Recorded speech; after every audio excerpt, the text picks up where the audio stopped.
the first question is, what happened to physical education in America? Well, it started dying in 1930, and there were 4 things that came together at the time. And those 4 were Freud, Dewey, the Depression, and the population explosion.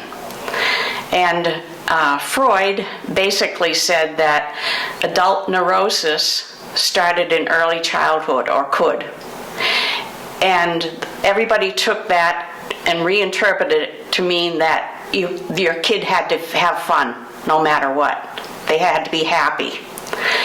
Dewey said you need more scope and creativity and less authoritarianism in education, and that manifested in progressive education, which is permissiveness and do whatever you want. The Depression, along with that, there was no money, and that gave, and also the population explosion went from suburban to urban.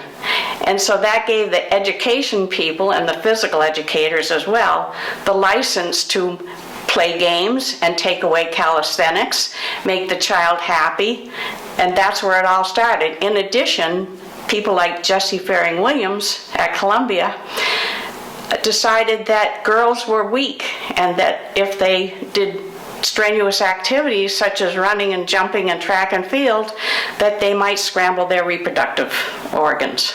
So when you take away physical education from the whole community, but especially from girls who are bringing up children, then you have the basis of the mother not knowing that the child should be physically fit to begin with. And that's where it all started, and it declined from there.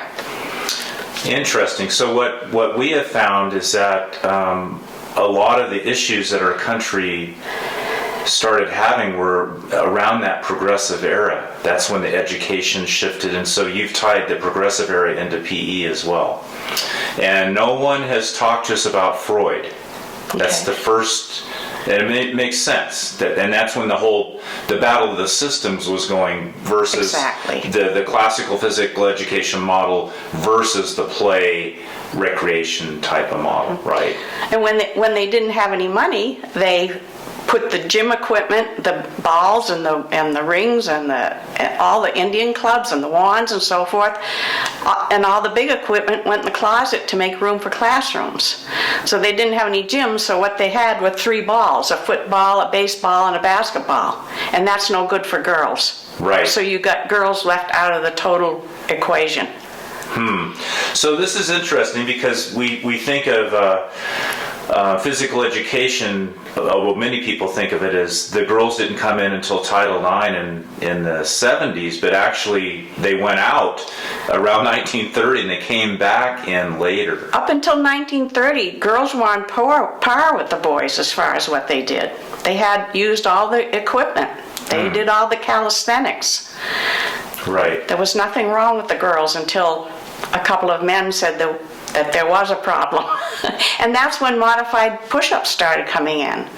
So Bonnie was infamous for making women do regular push-ups. Exactly. Because they could. Right, and not only regular push-ups, she made us start on the floor and push up each time, because she always said the first 6 inches was the hardest, just like the first 6 inches of pushing a car out of a snowbank.